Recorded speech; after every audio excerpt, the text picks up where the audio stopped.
Luč simbolizira večno življenje.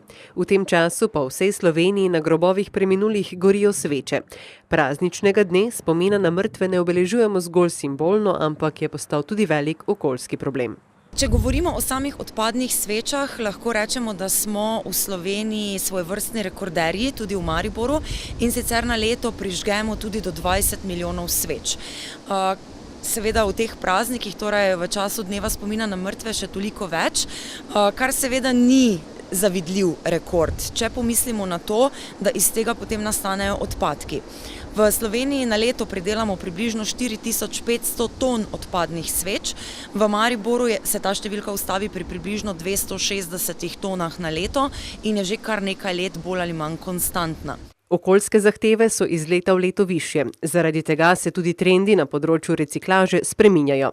Recimo kar 74% posamezne plastične odpadne sveče je mogoče predelati, vendar je pa tudi po drugi strani res, da v Sloveniji pri tem nismo ravno uspešni.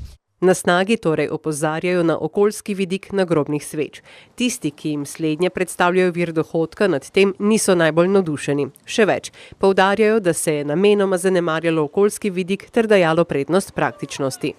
Pred 20-30 leti so bile sveče v bistvu brez plastike. Navadne klasične sveče, pa se je izkazalo, da so preveč podvržene vplivom okolja, vetra, dežja, snega in zaradi tega se je potem počasi trend spremenil v ohišja. V glavnem so bila to plastična ohišja od začetka, kasneje se je pa potem šlo tudi v steklena ohišja in keramična. Potem pa je prišlo obdobje, ko se je pač začelo delati še na elektronskih svečah.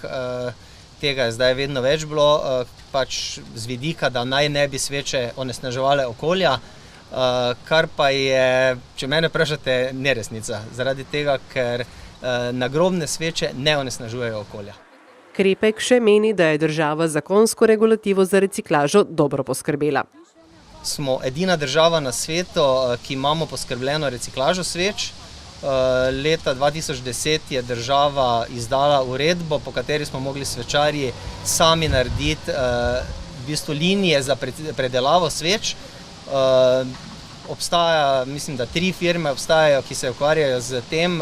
Jaz sem članjen v firmo Sveko, z sedežem v Ljubljani.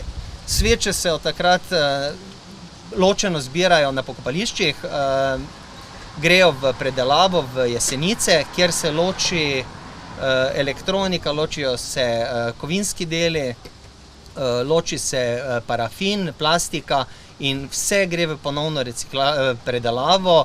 Bi pa naj gospodarska kriza vplivala na svečarstvo in prodajo sveč. Posledično se je tudi okolje manj obremenjevalo. Ljudje so pač prvo začeli šparati pri takih stvareh, ki niso življenjsko pomembne, so pač namesto 5 sveč pri kolegih, pa prijateljih, pa sorodnikih prižgali potem samo 1 ali pa 2. Moram pa reči, da zadnje čase se vseeno, vsaj pri nas osebno, se spet obrnil trend navzgor. Sveča manj in spomin na preminulega več med letom sta kompromis in trajnostna naravnanost, o kateri tako radi govorimo. Pa jo lahko tudi udejanjamo?